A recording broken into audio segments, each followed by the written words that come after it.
সাবধান, বাড়িতে বাথরুমের দরজা কখনো বেশিক্ষণ খুলে রাখতে নেই, কারণ জানাচ্ছে বাস্তুশাস্ত্র বাড়িতে বাথরুমের দরজা সব সময় খোলা রাখেন, তাহলে তো আপনার জীবন সমস্যাবহুল হবেই। যদি বাথরুম থেকে বেরিয়ে দরজা বন্ধ করার অভ্যাস না থাকে, তবে আজই এই কুঅভ্যাস ত্যাগ করুন।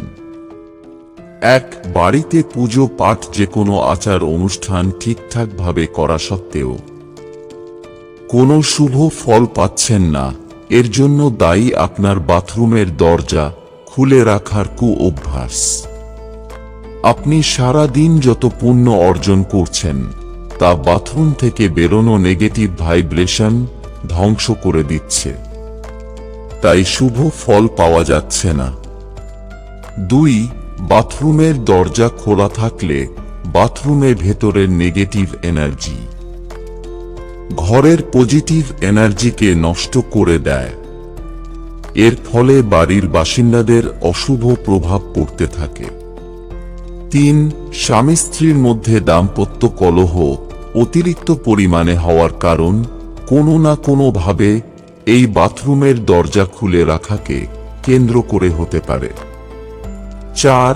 বাথরুমের দরজা সব সময় খোলা থাকলে ভীষণভাবে আর্থিক ক্ষতিগ্রস্ত হতে হয়, আর্থিক উন্নতি সহজে হয় না। 5. সন্তানদের ক্ষেত্রেও অশুভ প্রভাব বিস্তার করে। হাজার পড়াশোনা করা সত্ত্বেও পরীক্ষার ফল আশানুরূপ পাওয়া যায় না। 6.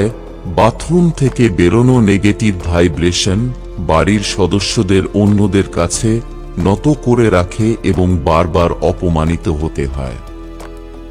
চেনা পরিচিত বা নিজেদের মানুষজনরা কখনোই সুনজরে দেখেন না। বন্ধুরা, ভিডিওটি ভালো লাগলে লাইক করুন এবং আমাদের চ্যানেলে নতুন হয়ে থাকলে সাবস্ক্রাইব করুন। ধন্যবাদ। আপনার দিনটি শুভ হোক।